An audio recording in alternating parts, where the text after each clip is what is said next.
Next problem करते हैं हम लोग। Find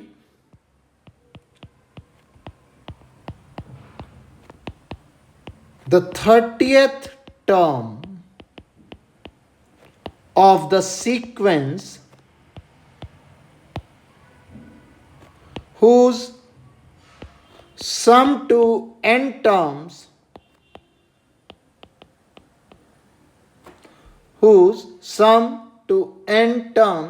is 5n square plus 2n। तो हम लोग हाइलाइट्स में एक बहुत ही इंपॉर्टेंट फॉर्मूला पढ़े थे, Tn equal to Sn minus Sn-1। तो इस Tn को हम लोग ऐसे लिख सकते हैं, Sn की value 5n square plus 2n और Sn-1 की वैल्यू 5 टाइम्स n-1 का स्क्वायर प्लस 2 टाइम्स n-1। तो इन दोनों क्वाड्रेटिक को अगर सिंप्लीफाई करेंगे हम लोग तो 5n square plus 2n minus यहां से बनेगा फिर 5n square minus 10n plus 5 plus 2n minus 2। तो कुछ टर्म कैंसिल हो रहा है, 5n स्क्वायर कैंसिल होगा, 2n भी कैंसिल होगा, तो 10n प्लस 2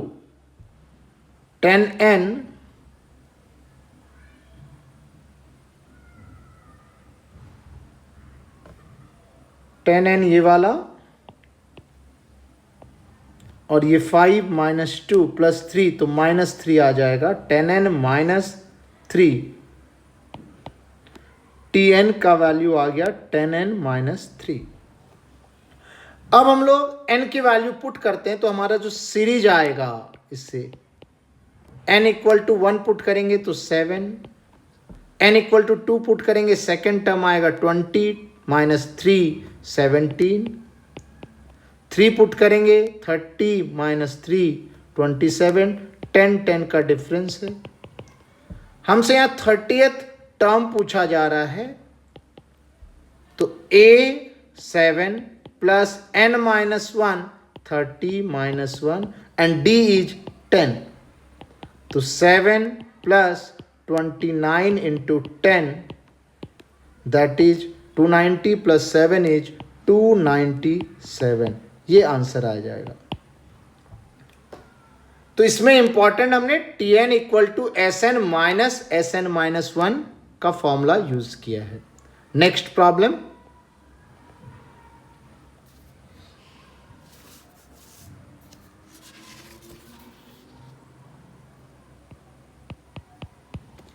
इफ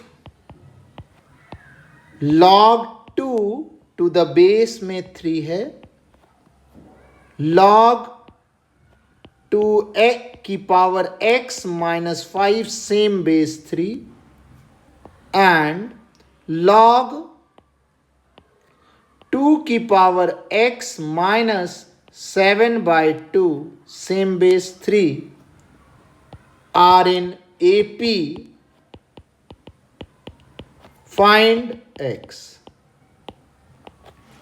तो अभी हम लोगों ने पढ़ा था अगर 3 terms A B C AP में हैं तो 2 times second term middle term equal to first and third term. वही अप्लाई करते हैं, ये A मान लेंगे इसको, ये पूरा B हो जाएगा और ये पूरा C होगा। तो अप्लाई करते हैं हम लोग 2 टाइम्स log 2 की power x minus 5 base 3 is equal to A first term plus third term base 3। अब राइट हैंड साइड में log का एक बहुत ही इंपॉर्टेंट प्रॉपर्टी है, log m plus log n base same होना चाहिए, कुछ भी हो सेम होना चाहिए। तो ये सेम बेस ही रहेगा और m और n आपस में मल्टीप्लाई हो जाते हैं एक ही लॉग के अंदर। तो ये प्रॉपर्टी राइट हैंड साइड में अप्लाई करते हैं हम लोग, तो ये क्या बन जाएगा, log 2 मल्टीप्लाई बाय 2 की power x minus 7/2 and base is 3। Left hand side 2 log 2 की power x minus 5 and same base 3। Log के अंदर एक और प्रॉपर्टी है, वो अब अप्लाई करते हैं हम लोग, n log m। तो लॉग के आगे जो n है वो m के ऊपर पावर में हो जाएगा और दोनों साइड बेस सेम होना चाहिए। ये हम लोग लेफ्ट हैंड साइड में अप्लाई करते हैं, तो ये जो 2 है ये 2 ऊपर आ जाएगा यहां पर। तो क्या बनेगा, ये log 2 की power x minus 5 whole square base में 3 log 2 मल्टीप्लाई बाय 2 की पावर x माइनस 7/2 बेस में सेम 3। अब दोनों साइड log है और बेस दोनों का सेम है, टेकिंग एंटी लॉग,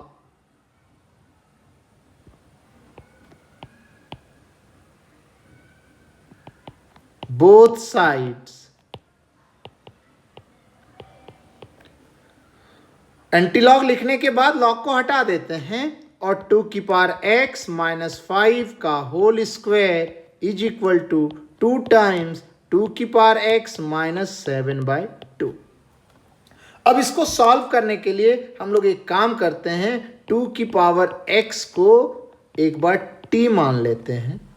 तो t माइनस 5 का स्क्वायर 2 टाइम्स t माइनस 7/2, इसको ओपन करते हैं, क्वाड्रेटिक बनेगा, t square minus 10t plus 25 is equal to 2t minus 7। 2t और माइनस 7 को लेफ्ट हैंड साइड लेके आते हैं, t square minus 12t plus 32 equal to 0। और ये क्वाड्रेटिक बन गया है। इसका सॉल्व कर लेंगे हम लोग, मिडिल टर्म को स्प्लिट करके या फैक्टर बना के या minus b plus minus under root b square minus 4ac upon 2l apply करके। तो उससे क्या आ जाएगा, t minus 4 t minus 8 equal to 0। तो t की दो वैल्यू है 4 और 8 और t हमारे पास 2 की पावर x था, तो 2 की power x is equal to 4 and 2 की power x is equal to 8। तो यहां से 2 की power x is equal to 2 square लिख सकते हैं और यहां 2 की power x is equal to 2 की पावर 3 लिख सकते हैं। तो x is equal to 2, x is equal to 3। अब यहां पर एक बहुत ही इंपॉर्टेंट बात है, x हमें फाइंड करना था, क्वेश्चन में बोला जा रहा है, लेकिन x की वैल्यू 2 और 3 जो हमारे पास आंसर में आ रहा है उसको जो इनिशियल प्रॉब्लम है लॉग में पुट करते हैं। हमारा जो x इक्वल टू 2 और x इक्वल टू 3 को पुट करते हैं हम लोग स्टार्टिंग प्रॉब्लम में। यहां पर x के जगह अगर 2 पुट करते हैं तो ये बनेगा 4 माइनस 5, तो लॉग के अंदर नेगेटिव आ जाएगा, वो वैलिड नहीं होता है। 3 पुट करेंगे तो 2 की पावर 3 इज 8 माइनस 5 3 आएगा। यहां पर भी ये वाला लॉग डिफाइन ही नहीं होगा, इसलिए x इक्वल टू 2 जो हमारा आंसर है नॉट एक्सेप्टेड, क्योंकि लॉग डिफाइन नहीं हो रहा है। तो हमारा फाइनल आंसर जो आएगा x equal to 3, this is answer. इसी प्रकार से एक और प्रॉब्लम करते हैं। Find the condition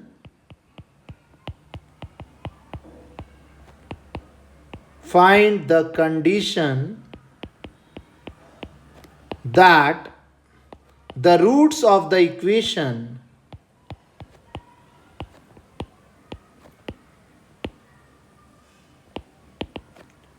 x cube minus p x square plus q x minus r equal to 0 may be in AP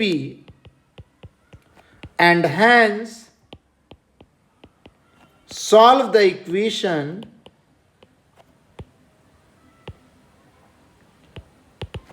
x cube minus 12x square plus 39x minus 28 equal to 0।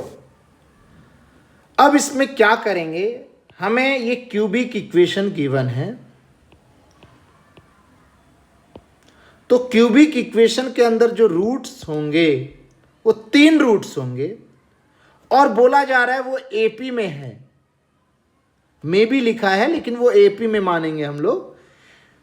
तो AP में अगर 3 roots हैं तो उसको हम लोग A minus D, ए और ए plus D ले सकते हैं रूट्स को।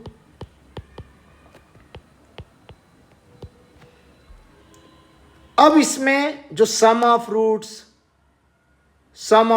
2 at a time, sum of root 3 at a time, वो जो कॉन्सेप्ट है क्वाड्रेटिक का जो हम लोग पॉलिनोमियल इक्वेशंस में पढ़ते हैं वो कॉन्सेप्ट लगाते हैं हम लोग। तो यहां पर क्या बनेगा, एक एक करके जो रूट्स का सम आएगा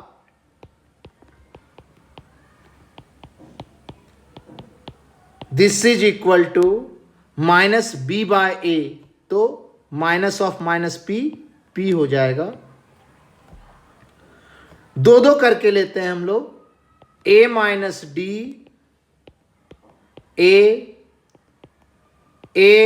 plus D and A plus D into A minus D, this is equal to बनेगा plus C by A that is Q, ये सेकेंड इक्वेशन बनेगा हमारे पास। अब तीनों रूट्स को एक साथ ए माइनस डी, ए और ए प्लस डी, उससे आएगा minus of minus r that is r, third equation. तो फर्स्ट इक्वेशन को जब सॉल्व करेंगे तो 3a इक्वल टू पी, तो यहां से हम लोग a का वैल्यू आ गया p/3, a का वैल्यू p/3 आ गया। अब हम लोग क्या करते हैं, इस a की वैल्यू को पुट कर देते हैं थर्ड इक्वेशन में। तो क्या आ जाएगा थर्ड इक्वेशन से,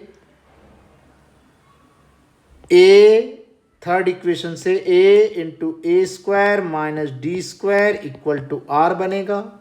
a का वैल्यू पुट कर देते हैं p/3, p square by 9 minus D square equal to r. तो यहाँ से क्या आ जाएगा, p square by 9 minus D square equal to 3r by p। तो हमारे पास डी स्क्वायर क्या होगा, p square by 9 minus 3r by p। अब एक काम करते हैं हम लोग, इस डी स्क्वायर की वैल्यू को हम लोग सेकेंड इक्वेशन में भी पुट करते हैं। तो सेकेंड इक्वेशन से क्या बनेगा, चेक करते हैं हम लोग सेकेंड इक्वेशन से, A square minus A D plus A square plus A D plus A square minus D square equal to Q. इसमें भी ए की वैल्यू को पुट करते हैं, ए डी तो कैंसिल हो रहा है, ये ए डी कैंसिल होगा, तो 3a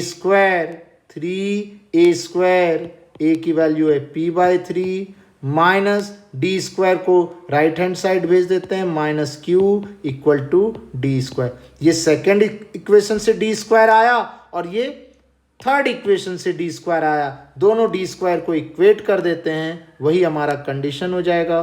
तो p square by 9 minus 3r by p equal to 3p square by 9 minus q. अब इसको सिंप्लीफाई कर सकते हैं हम लोग, इन दोनों टर्म को सिंप्लीफाई करते हैं तो 2p square by 9 is equal to q plus 3r by p, ये हमारा आंसर हो जाएगा। q minus 3r by p।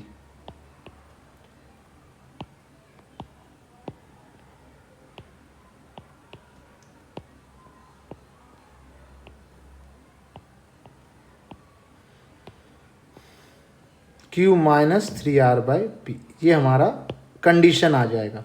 और नेक्स्ट हमें क्वेश्चन में बोला जा रहा है कि एक इक्वेशन दिया है और इसको सॉल्व करना है, तो इससे रूट्स निकालना है हमें। तो इसको कंपेयर अगर कर लेते हैं हम लोग, इस दोनों को अगर कंपेयर करते हैं तो इससे P बराबर आएगा 12, Q बराबर 39 और R इक्वल टू 28।